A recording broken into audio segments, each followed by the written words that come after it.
Welcome back to the deep dive. Look, I want to start today by just asking where you were last Friday. Yeah. Because if you're anywhere near a financial news feed or maybe checking your brokerage account, you probably felt that sinking sensation. Oh, absolutely. It felt like the floor just vanished from under the market. It was visceral. It was. I was looking at the terminal, and the red ink was just cascading. The analysts we track, the really serious ones who don't usually exaggerate, Right. they weren't calling it a correction. They were calling it a violent demolition. That is a terrifying phrase, violent demolition. It fits, though. I mean, we didn't just see prices drop. We saw the entire logic of global asset pricing get taken out back and just dismantled. The numbers were they were jarring. I mean, you look at the scoreboard. Gold, which is supposed to be your safe haven, it dived 10% in a single day. And silver crashed nearly 30%. I mean, that's a crash. Yeah. That is not a dip. Yeah. No. And then you have the high-flying tech stocks, the darlings that have been carrying portfolios for 2 years, just taking a massive, massive hit. It was panic. But it was a very specific, sort of unusual kind of panic. How so? Well, usually when tech stocks tank, people rush into gold for safety. They didn't do that. They sold the gold too. Right. And that tells you this wasn't just risk off. This was a complete repricing of what the future looks like. And the crazy part is the catalyst wasn't a war. It wasn't a pandemic. It wasn't A bank collapsing. No. not a bank collapsing in Silicon Valley. It was literally just a name. Kevin Warsh. President Trump officially nominated Kevin Warsh to succeed Jerome Powell as the next chair of the Federal Reserve. One name, one nomination. And the markets went absolutely haywire. Because that one name signaled that the game has completely changed. Okay. The market had a narrative locked and loaded for the next 4 years.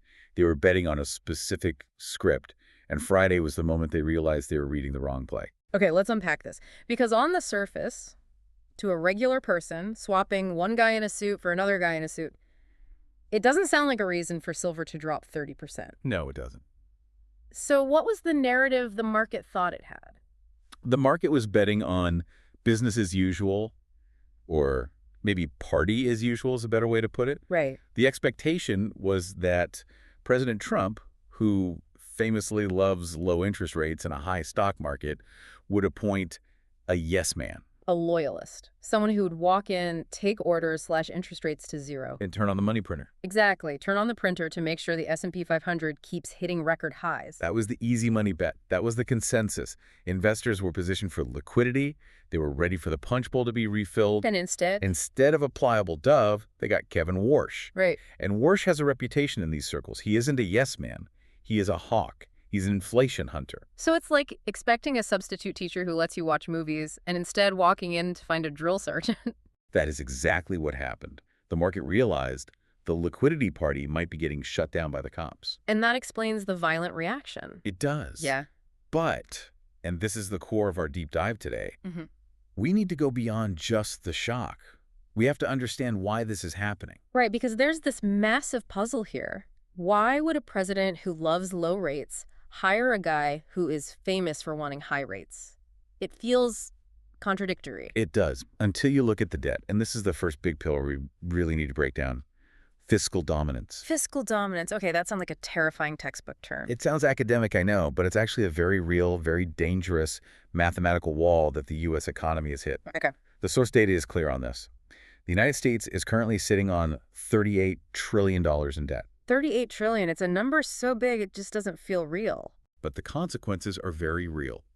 When you have that much debt, the physics of how you manage interest rates completely changes. You enter this state of fiscal dominance where the debt load dictates policy, not the Fed chair's whims. So paint the picture for us. What happens if Trump had appointed the puppet?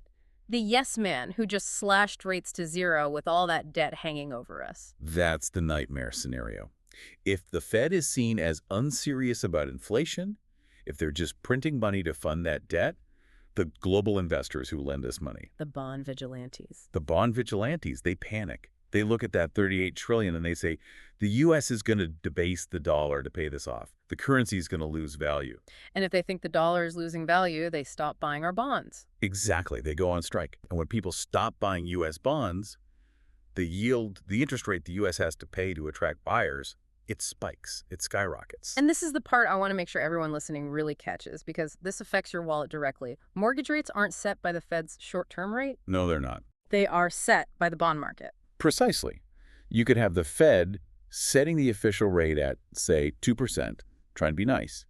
But if the bond market doesn't trust the dollar, they could push the 30-year bond yield to 6, 7, even 8%. So mortgage rates would explode. But it would explode. You'd get the exact opposite of the stimulus you wanted. So, ironically, trying to force easy money would actually make money incredibly expensive for regular people buying homes or cars. That is the trap of fiscal dominance. You can't fool the bond market when you owe $38 trillion.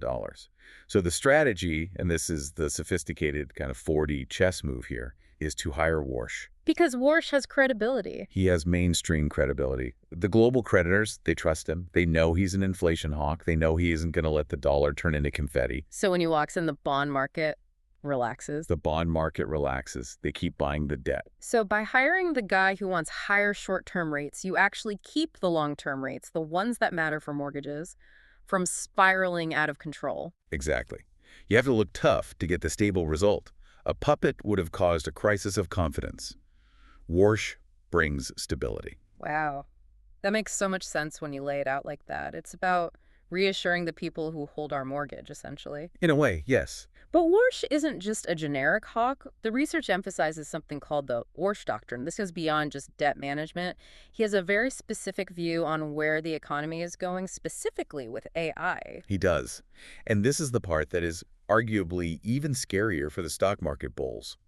Warsh believes we are in the middle of a massive positive supply shock driven by artificial intelligence. The productivity boom. Right. His argument is that AI is going to make workers and companies wildly more productive. We'll be able to do more with less. And if productivity is naturally high, if the economy is growing at 3 or 4% real growth because of robots and software, then the economy doesn't need low interest rates. it doesn't need the medicine. I see. The traditional argument is the economy is fragile, give it some low rates, Warsh is saying. The economy is on steroids because of AI, it doesn't need help. That's it, exactly. Yeah. He argues that in a high-productivity world, interest rates should be higher. The economy can handle it. The real economy, factories, services, jobs, will be fine with 4 or 5% rates. But the stock market might not be fine. The stock market hates it. Yeah. Because for the last 15 years, the market has been addicted to cheap money. It wasn't moving based on productivity. It was moving based on liquidity. Yeah. Warsh is effectively saying, the party is over. Stand on your own 2 feet. And this brings us to that violent demolition of the so-called dream assets. This is the nightmare scenario. It is a nightmare for a very specific type of company. We are talking about the growth at any cost sector. So unprofitable software companies. Unprofitable SaaS stocks, speculative biotech firms, the vaporware AI startups that have a shiny PowerPoint, but zero revenue. The companies that are just burning cash every month. Right. These companies live on debt. They need to borrow money constantly just to keep the lights on until they hopefully become profitable in 5 or 10 years. And when interest rates are zero, that debt is basically free. It's easy to survive. But under the Warsh Doctrine, if rates stay at 5%, The oxygen gets cut off. it gets cut off. Their cost of capital explodes. Yeah. And at the same time, investors look at those future profits that might happen in 2035, and they discount them back to today at a higher rate.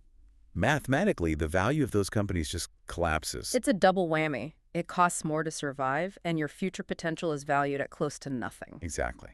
The market has zero patience for stories anymore. If you aren't making money now, today, actual cash flow, investors aren't interested. The era of the liquidity illusion is over. It feels like we're moving from a casino mentality to a strict accounting class. We're Yeah. shifting from valuation games to cash flow reality. That is the perfect framing. Yeah. But, and here's where we need to pivot, because it's not all doom and gloom. Right. Money doesn't just disappear. It rotates. Okay, so if the money is fleeing speculative tech and these dream assets, where is it going? The sources point to some very specific winners in this new Warsh regime. And honestly, the first one surprised me. Commercial banks. It sounds counterintuitive, doesn't it? Yeah, you hear about economic trouble, you worry about banks. But you have to look at the mechanics of how a bank actually makes money. The spread. The net interest margin. Yeah. Banks are simple businesses. They borrow money from you, your checking account, at a low rate, and they lend it out to businesses or homeowners at a high rate. And for the last few years, that business model has been broken because the yield curve was inverted. Short-term rates were higher than long-term rates. Exactly. It crushed their profits. But Warsh is going to restore the yield curve. By stabilizing those long-term bonds and letting the market find its natural level, the curve steepens. So banks can lend at, say, 7 or 8%, keep their deposit rates low, and just rake in the difference. Correct. It turns into a gold mine. In a world of cash flow reality, big, boring, regulated commercial banks are cash flow machines. The total opposite of a vaporware AI startup. Okay, so banks go in the win column. What about housing? This was another one where I had to read the notes twice. If Warsh keeps rates higher, doesn't that kill the housing market? Yeah. I mean, who can afford a 7% mortgage? It kills the existing home market. Okay. If you have a house with a 3% mortgage from 2021, you are never selling it. You are handcuffed to that house. The golden handcuffs, we've talked about that. Exactly. So inventory of existing homes is basically zero. But people still need to move. People get married, have kids, get new jobs. Demand is still there. So if there are no old houses for sale, where do you go? We have to buy a brand new one. You go to the home builders, companies like Lennar or D.R. Horton, and this creates a massive sweet spot for them. They're the only game in town. They have a monopoly on inventory. And they can do things a regular seller can't, right? Yeah. Like subsidize a mortgage. Exactly. They can offer rate buy-downs to move a unit. A regular homeowner can't do that. So despite high rates, the big home builders are projected to be huge winners because they just have no competition. That is fascinating. It's an artificially protected market. Okay, let's tackle the big one, the one that caused the headlines on Friday. Commodities. Gold down 10%, silver down 30%. That sounds like a disaster for physical assets. It does, but you have to make a split, and this is crucial for you to grasp. You have to separate monetary metals from industrial metals. Okay, gold is monetary. It's basically a currency, a fear gauge. Gold is fear. People buy gold when they are terrified the Fed is going to print too much money and debase the dollar. It's a hedge against a reckless central bank. So when the market thought we were getting a yes man who would print trillions, gold went to the moon. And when we got Warsh, the inflation hunter, that fear just did evaporate. Yeah. The market said, oh, wait, the dollar is actually going to be protected. We don't need this hedge anymore. And the monetary premium on gold and silver was wiped out in hours. Gone. But, and this is the key distinction, copper didn't crash like that. Uranium didn't crash. Because we actually use them to build things. Yes. This connects back to the whole reindustrialization theme. Regardless of who is Fed chair, the government is rigidly spending on rebuilding the electrical grid, building massive data centers for that AI boom, ramping up defense production. And you can't build a data center out of gold bars. You need copper, miles and miles of copper. You need uranium to power the reactors for those servers. The RBC report, our sources cited, is very clear on this. Industrial metals are poised to outperform gold significantly in this new regime. Because the demand is physical. It's not speculative. It doesn't matter what the interest rate is. If you need to conduct electricity, you pay for the copper. That's the hard asset reality. We're rotating from assets that hide wealth, like gold, to assets that create the economy, copper, energy industry. It really is a complete flipping of the script. For 10 years, the playbook was buy tech, buy gold, ignore valuation. Now it sounds like it's buy banks, buy builders, buy copper. It's a regime change. And you can even apply that logic to the consumer sector. The notes mention luxury brands. Right, the separation of the weak from the strong. Exactly. A brand like Ferrari or Hermes, they have massive pricing power. Their customers aren't waiting for a lower interest rate to buy a handbag. They have cash. Those companies thrive. But the mid-tier companies, the ones that need to offer 0% financing for 60 months just to sell you a couch. They are in deep trouble. If they can't offer cheap credit, their sales just dry up. It all comes back to that theme, cash flow reality versus debt dependency. This brings us to the timeline. Because Kevin Warsh hasn't even started yet. He doesn't take over until May. That's months away. But the market never waits. The market is a forward-looking machine. It is repricing the world of May 2026 today. So that violent demolition on Friday was the market just skipping to the end of the book. It was the market waking up. And I think waking up is the right metaphor. The last few years have been a dream, a liquidity dream where money was free and valuations didn't matter. And now the alarm clock has gone off. And it's jarring. That's the volatility you're seeing. But once you're awake, you can actually deal with reality. The Warsh doctrine is about dealing with reality. So if you're a listener sitting here looking at your 401k or just thinking about the economy, what is the big takeaway? It feels like a warning, but also maybe an opportunity. It is absolutely a warning. If you are clinging to the old playbook, if you are holding assets that only work when interest rates are zero, you are fighting the tide. History will crush those who rely on the easy money dream. But for those who pivot, There is massive opportunity. The pivot is toward the physical, toward the technological monopolies that actually produce cash flow, toward the giants of industry that build things. banks, builders, copper, it's almost a return to the basics of the economy. It is. The paper wealth era is transitioning to the hard asset era. It's about owning the things that are real. It's a sobering thought, but also a clarifying one. We started this deep dive with the chaos of Friday, the crashing metals, the tanking tech. It felt senseless.